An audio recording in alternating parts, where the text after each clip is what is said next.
Salsabila, gadis sederhana dari Indonesia, terpaksa menikah dengan Fawaz Al-Qasim, majikan kaya raya yang tak memiliki tangan dan kaki demi mahar 3 miliar rupiah. Namun, malam pertama yang seharusnya jadi awal dari pernikahan mereka malah berubah menjadi mimpi buruk. Fawaz tak meminta tubuh, tapi sumpah.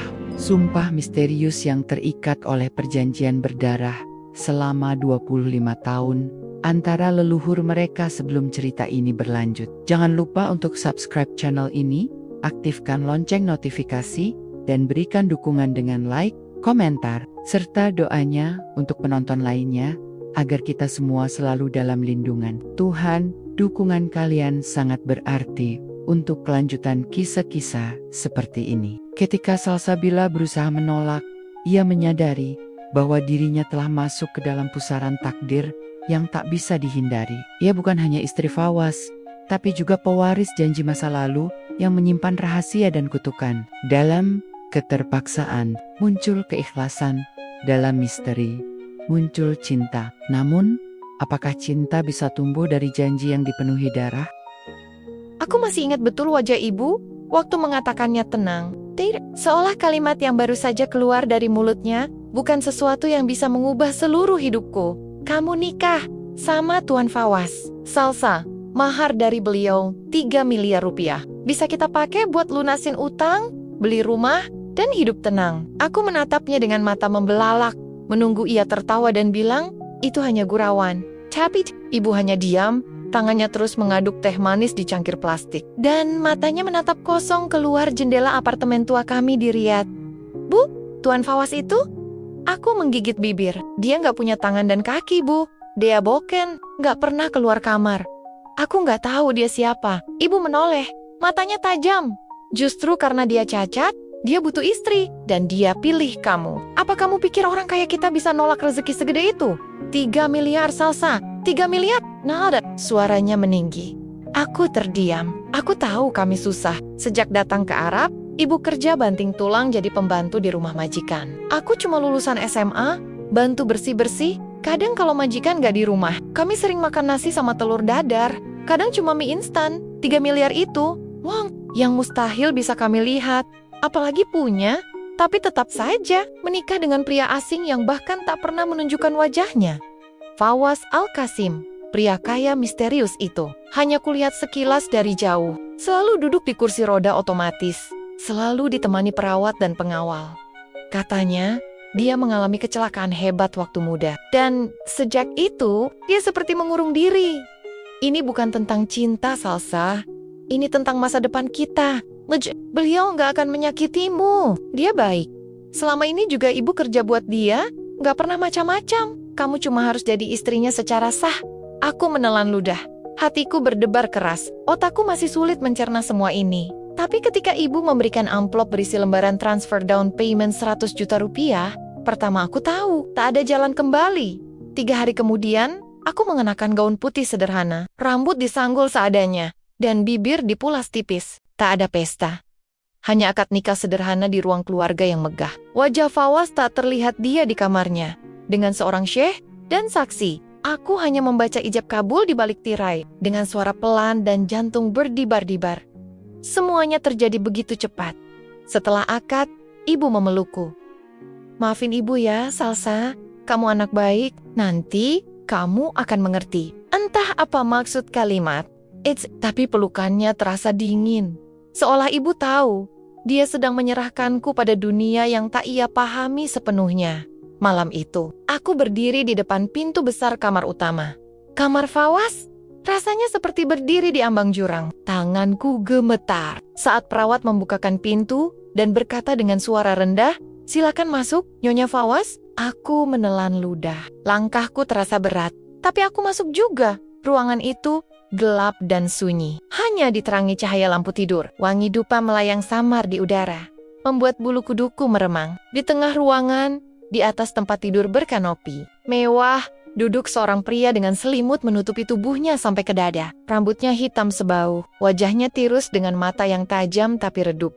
Itu Fawaz, suamiku. Kami saling menatap untuk beberapa detik. Aku tak tahu harus bicara apa. Ia hanya mengangguk pelan.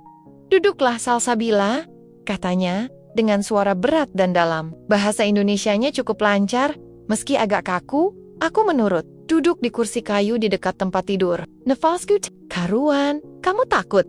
Tanyanya. Aku mengangguk jujur. Iya. Ia tersenyum tipis. Bagus, ketakutan adalah awal dari kejujuran. Dan malam ini, aku akan minta sesuatu padamu. Bukan tubuhmu, tapi sesuatu yang jauh lebih penting. Aku langsung menegang. Apa maksudnya? Kenapa cara bicaranya seperti itu? Bukan tubuhku. Sesuatu? Tanyaku dengan suara serak. Fawaz menoleh. Matanya menatap tajam ke dalam mataku. Ya, sebuah tanda. Sebuah sampah yang akan mengikat kita. Bukan hanya sebagai suami istri, tapi sebagai pewaris janji. Aku mengerutkan kening. Apa maksud Tuan? Ia tak menjawab. Hanya mengangguk ke arah lemari besar di sudut ruangan. Buka lemari itu. Kamu akan tahu sendiri. Dengan tangan gemetar, aku berjalan menuju lemari itu. Menarik gagangnya perlahan, hingga derit pelan terdengar. Di dalamnya aku menemukan setumpuk dokumen tua, surat-surat berbahasa Arab, dan sebuah foto lusuh seorang perempuan Indonesia muda memakai kebaya, berdiri di samping pria Arab berseragam militer, dan di balik foto itu tertulis, untuk keturunan kami. Tepati janji darah ini, tahun ke-1998, Halil Al-Qasim dan Kartika Dewi, tanganku gemetar, jantungku berdetak kencang. Siapa Kartika Dewi? Kenapa wajahnya mirip ibu? Aku menoleh ke arah Fawaz. Ia hanya menatapku dengan pandangan kosong. Selamat datang dalam pernikahan sejati, Salsabila ini. Baru permulaan. Duduklah kembali. Suara Fawaz menggema di dalam kamar yang sepi. Suara yang dalam, tenang, tapi entah kenapa justru membuat lututku lemas. Aku berjalan pelan kembali ke kursi, masih memegang foto tua itu. Tangan ibu. Bukan, Kartika. Dewi menggenggam tangan lelaki Arab di foto. Dan aku yakin, sekali itu wajah ibu muda, tapi kenapa tak pernah sekalipun ibu bercerita? Apa maksud semua ini? Tanyaku, berusaha menahan suaraku tetap stabil. Kenapa ada nama ibu di foto itu? Dan janji darah apa yang Tuan maksud? Fawaz tidak langsung menjawab. Ia hanya memejamkan mata sejenak, seperti sedang memilih kata-kata. Lalu, perlahan ia membuka selimut yang menutupi tubuhnya, memperlihatkan bagian dadanya. Aku terperangah.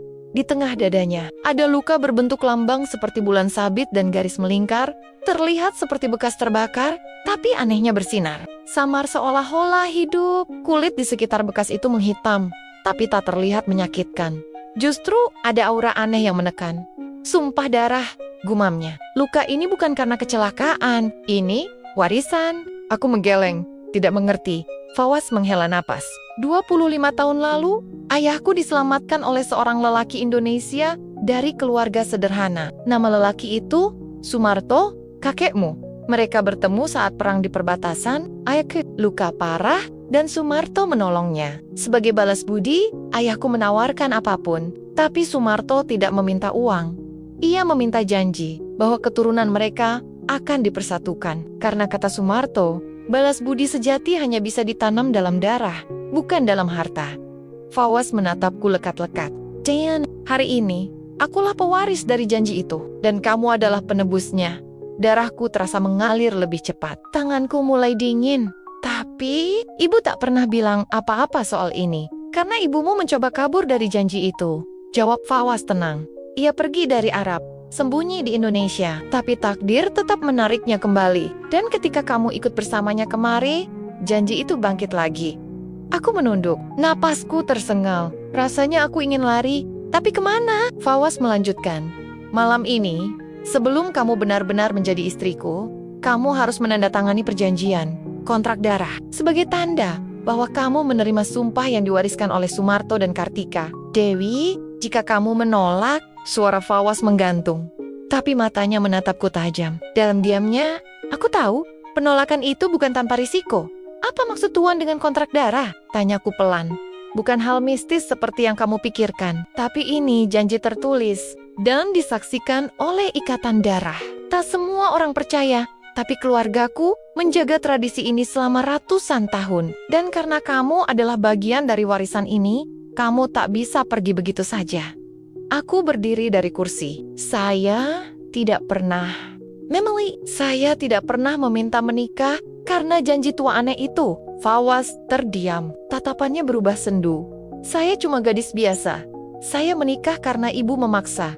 Karena uang, tapi saya tidak mau hidup dalam takdir yang bukan saya pilih, Tuan. Hening.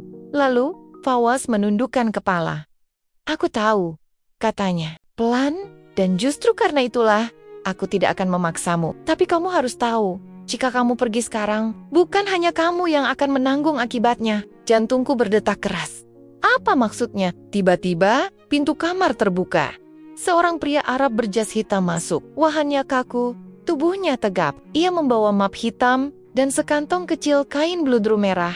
Ini orang kepercayaanku, Karim. Ia akan memberimu 2 pilihan, ujar Fawaz tenang. Di dalam map itu, kontrak tertulis, jika kamu menandatanganinya malam ini, semua berakhir. Kamu menjadi pewaris sah dan takkan ada yang mengganggumu.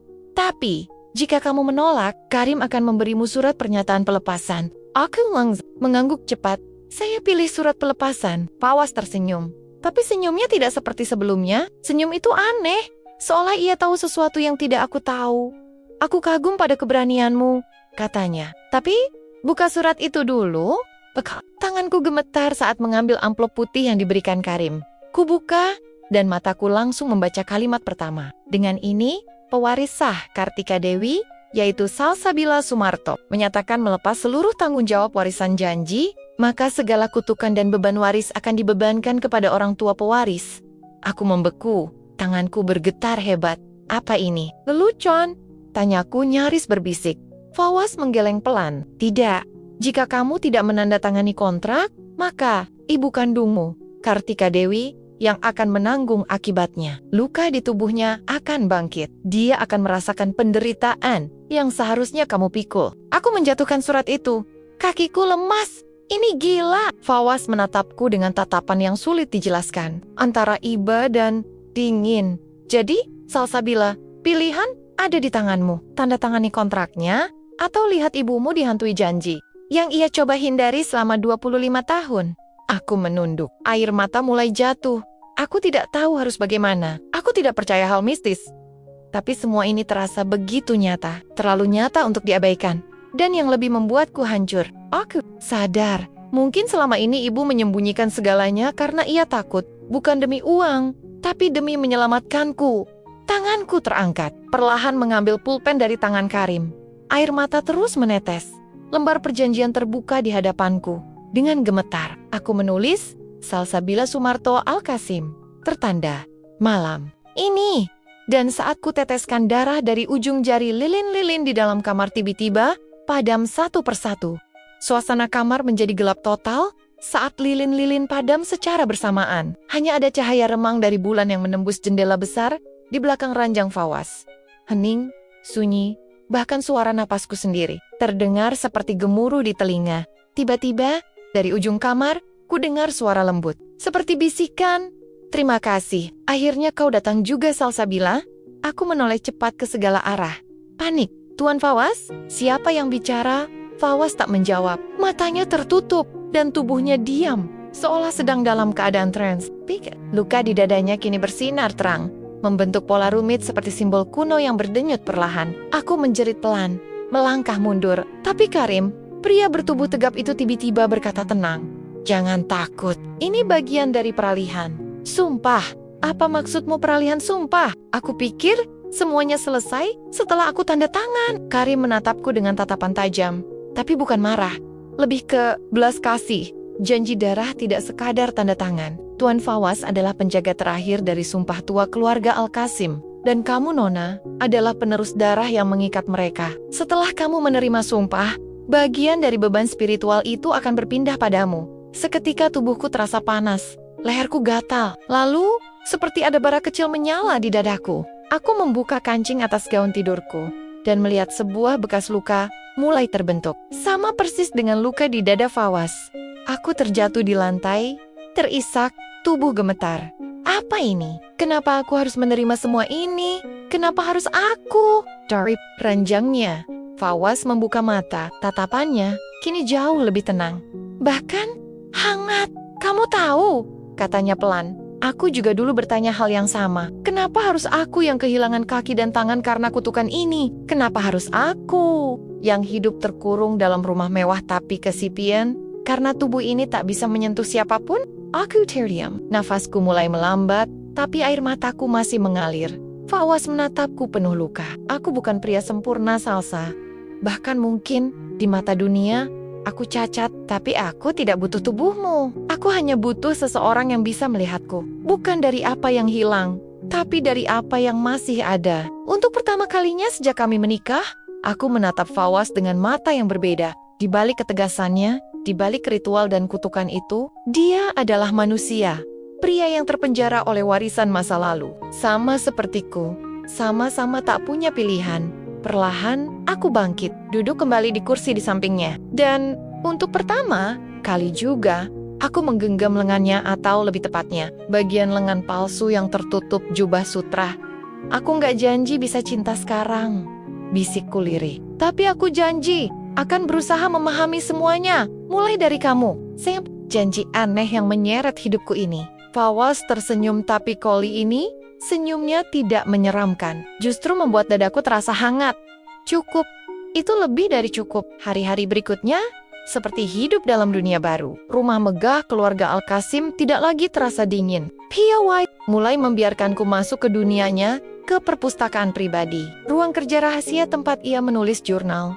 Dan bahkan ruang bawah tanah tempat banyak benda peninggalan leluhur disimpan. Di sanalah aku melihat lemari besi berisi katitan-katitan tua dari kakekku, Sumarto. Ternyata kakek bukan hanya penolong, tapi juga penyembuh spiritual. Ia pernah menyelamatkan nyawa banyak orang dengan cara-cara yang tak lazim. Lambat laun, aku mulai menerima kenyataan bahwa hidupku telah terikat oleh masa lalu. Tapi ada satu pertanyaan yang terus menggangguku. Kenapa ibu tidak pernah cerita apa-apa? Jawabannya datang seminggu kemudian. Ibu datang ke rumah dengan wajah tegang. Ia menatapku dengan mata sembab dan berlutut di hadapanku. Maafkan ibu, Salsa. Ibu nggak pernah cerita karena ibu takut kamu akan membenci masa lalu kami. Ibu, kamu akan membenci ibu karena pernah mencintai pria lain selain ayahmu. Fawaz bukan hanya pewaris, dia juga anak tirimu. Aku tercekat. Dunia seperti runtuh sejenak. Apa maksudnya, Bu? Ibu pernah dijodohkan dengan ayah Fawaz. Tapi karena perbedaan budaya dan tekanan, ibu kabur. Ibu pulang ke Indonesia dan memilih hidup sederhana, menikah dengan ayah kandungmu. Tapi janji itu tetap membekas. Ibu pikir kalau menjauh, semuanya akan hilang. Tapi ibu salah. Janji darah tidak hilang. Ia menunggu ditepati. Aku terdiam, tak bisa berkata apa-apa. Aku menatap Fawaz. Ia juga terlihat kaget. Kamu tahu ini? Ibu menggeleng. Aku tak tahu kamu anaknya. Baru sadar setelah melihat matamu, sama persis dengan ayahmu. Tangisku pecah di tengah semua beban, rasa kehilangan, dan kebingungan. Aku hanya merasa ingin lari ke tempat di mana hidup tak serumit ini. Tapi tangan Fawaz menggenggamku, lembut, meski hanya dengan lengan palsu. Genggaman itu terasa nyata. Kita tidak bisa memilih masa lalu kita, Salsabila, katanya pelan. Tapi kita bisa memilih bagaimana kita hidup hari ini dan besok. Aku mengangguk pelan. Dalam hatiku, aku tahu hidupku memang tidak akan pernah sama, tapi untuk pertama kalinya, aku tidak takut lagi. Epilog malam itu, aku berdiri di balkon lantai 2. Angin riat bertiup pelan. Di dalam dada, luka itu masih ada, tapi sakitnya sudah tidak terasa.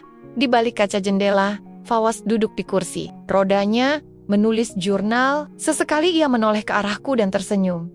Dan saat aku membalas senyumnya, aku sadar, cinta tidak selalu tumbuh dari tawa dan bunga. Kadang, cinta tumbuh dari luka yang sama dan dari janji yang akhirnya ditepati.